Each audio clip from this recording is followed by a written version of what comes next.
Operation सिंदूर पर विवादित post करने वाले प्रोफेसर अली खान पर सुप्रीम कोर्ट का बड़ा फैसला। अली खान को सुप्रीम कोर्ट ने शर्तों के साथ दी जमानत, लगाई कड़ी फटकार। सुप्रीम कोर्ट ने प्रोफेसर अली खान का समर्थन करने वाले एजेंडाधारियों का किया पर्दाफाश। सुप्रीम कोर्ट ने कहा, सस्ती लोकप्रियता पाने के लिए कम्युनल बात लिखने का आखिर क्या मतलब। ऑपरेशन सिंदूर पर विवादित पोस्ट करने वाले हरियाणा के प्रोफेसर अली खान महमूदाबाद की याचिका पर सुप्रीम कोर्ट ने अब बड़ा फैसला सुनाया है। सुप्रीम कोर्ट ने प्रोफेसर अली खान को कड़ी फटकार लगाते हुए नसीहत दी, जिसके बाद उन्हें जमानत दी गई। लेकिन पूरी तरह से प्रोफेसर अली खान को राहत नहीं मिली है। कोई क्लीन चिट भी अली खान को इस मामले में नहीं दी गई है, क्योंकि जस्टिस सूर्यकांत ने इस मामले की सुनवाई करते हुए कई अहम टिप्पणियां की और कहा कि प्रत्येक आदमी को अपनी बात कहने का अधिकार है, लेकिन इस समय जब देश में इस तरीके का माहौल है, इस तरह की कम्युनल बात लिखने की क्या जरूरत है। आखिर ऐसी सांप्रदायिक बातें आप लिख क्यों रहे हैं, ये सवाल सुप्रीम कोर्ट ने किया है प्रोफेसर अली खान से। इतना ही नहीं, उन्होंने कहा कि देश जब चुनौतियों से जूझ रहा है, सिविलियन पर हमले हो रहे हैं, ऐसे मौके पर लोकप्रियता पाने के लिए ऐसा स्टेटमेंट आखिर क्यों दिया गया है, यह सवाल भी जस्टिस सूर्यकांत की तरफ से किया गया है। तो कहीं ना कहीं कड़ी फटकार लगी है प्रोफेसर अली खान को। और साथ ही साथ मैं आपको जानकारी दे दूं कि कई शर्तों के साथ सुप्रीम कोर्ट ने उन्हें जमानत दी है, जिसमें कहा है कि पहलगाम आतंकी हमले या ऑपरेशन सिंदूर को लेकर वो अब यानी जेल से बाहर आने के बाद कोई टिप्पणी नहीं करेंगे। अगर प्रोफेसर इस तरीके की टिप्पणी करते हैं तो उसे जमानत की शर्त का उल्लंघन माना जाएगा और ऐसी स्थिति में अंतरिम जमानत अपने आप ही खत्म हो जाएगी। यानी अगर आप इस तरीके से सोशल मीडिया पर पोस्ट करते हैं या मीडिया में कोई बयान देते हैं, तो जो आपको अंतरिम जमानत मिली है वो खत्म हो जाएगी, आप दोबारा जेल जा सकते हैं, यह साफ तौर पर कोर्ट ने कहा। इसी के साथ सुप्रीम कोर्ट ने 3 सदस्यों की एसआईटी का गठन भी कर दिया है, जो इस मामले की जांच करेगी और कोर्ट को आने वाले वक्त में अपनी रिपोर्ट सौंपेगी। तो जिस तरीके से एजेंडाधारी लोग, चाहे उसमें विपक्ष के नेता हो, ओवैसी हो, खड़गे हो, वकील जो कपिल सिब्बल हैं, वो तो सुप्रीम कोर्ट में उनके लिए पैरवी करने के लिए पहुंच गए। और इसके अलावा राजदीप सरदेसाई से लेकर हमने देखा कि रवीश कुमार जैसे ये एजेंडाधारी जो पत्रकार हैं, वो दरअसल प्रोफेसर अली खान के बचाव में उतरे थे। उन्हें भी कहीं ना कहीं एक तरीके से एक्सपोज किया है सुप्रीम कोर्ट ने कि आप किस तरीके के व्यक्ति का बचाव कर रहे हैं, जो कि सस्ती लोकप्रियता पाने के लिए इस तरीके की कम्युनल बातें कर रहा है, सांप्रदायिक चीजें बोल रहा है, वो भी तब जब देश इस स्थिति से जूझ रहा है। ये तमाम बातें सुप्रीम कोर्ट ने कही हैं। सुप्रीम कोर्ट ने आदेश दिया कि वो दोनों पोस्ट से संबंधित कोई भी ऑनलाइन लेख नहीं लिखेंगे या कोई भी ऑनलाइन भाषण नहीं देंगे, जो जांच का विषय है।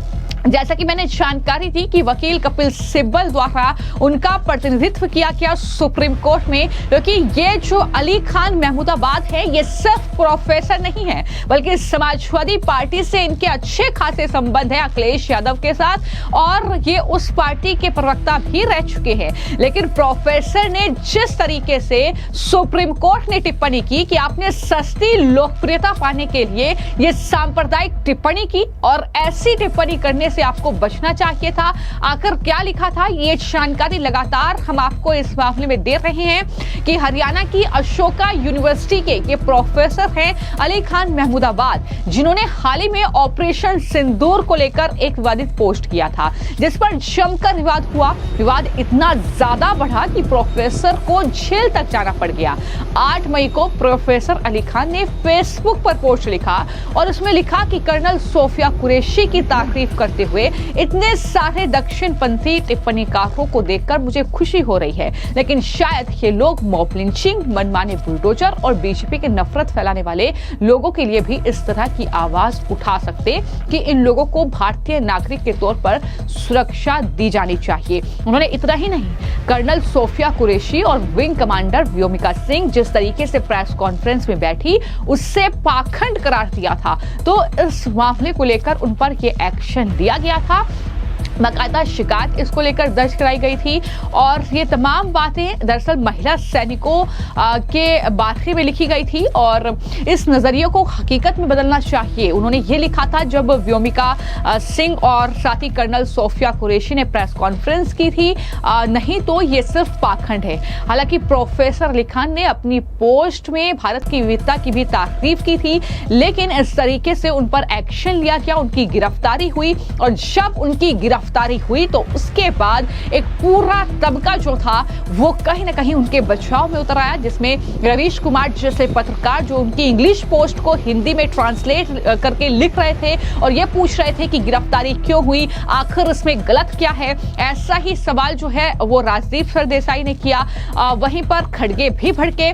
खड़गे ने भी कहा कि दरअसल बीजेपी जो है जो भी उनके खिलाफ बोलेगा वो इस तरीके से उन पर कार्रवाई कर देगी, जेल में उन्हें डाल दिया जाएगा। लेकिन अब सुप्रीम कोर्ट ने भी ये कहा है कि आखिर आप इस तरह की टिप्पणी क्यों कर रहे हैं। अगर आप भारत के नागरिक हैं और अगर आप वाकई देश के साथ रहना चाहते हैं, एक यूनिटी दिखाना चाहते हैं, तो आप ऐसी बातें कभी नहीं लिखेंगे, क्योंकि पहले से ही देश में कुछ गद्दार ऐसे बैठे हुए हैं जो इस ताक में हैं कि कौन क्या कब लिखेगा और उसको लेकर वो कहीं ना कहीं देश को बदनाम करने की कोशिश करेंगे। तो फिर आप ऐसी बातें कैसे लिख सकते हैं?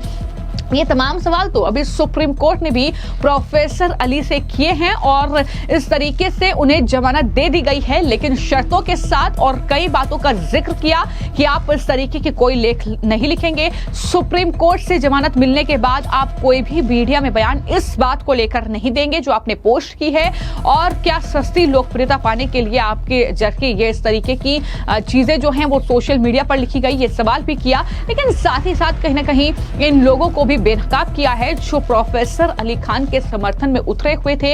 हालांकि प्रोफेसर अली खान के लिंक किस तरीके से जिन्ना तक हैं ये भी हमने आपको पहले बता चुके हैं, और इससे पहले दरअसल किस तरीके से सोनीपत कोर्ट में उनकी पेशी हुई थी, वहां पर उनके वकील के जरिए क्या कुछ कहा गया था वो भी आप सुनिए। इनको 147 FIR जो राय स्टेशन में दर्ज हुई थी उसमें ऑलरेडी पुलिस ने 2 दिन की कस्टडी पे लिया था। आज वो कस्टडी का टाइम पूरा हो रहा था तो 2 बजे इन्होंने ऑनरेबल कोर्ट के सामने इनको पेश किया और एक फर्दर एक 7 डे की पुलिस कस्टडी लेने के लिए एप्लीकेशन मूव की, जिसका हमने अपोज किया और ऑनरेबल कोर्ट ने सभी फैक्ट और सर्कमस्टांसेस को ध्यान में रखते हुए इनकी जो एप्लीकेशन है प्रोसिक्यूशन की या पुलिस की जो 7 डे की रिमांड की जो एप्लीकेशन थी उसको डिसमिस कर दिया है। ये छोटी सी हमारी न्याय की जीत हुई है।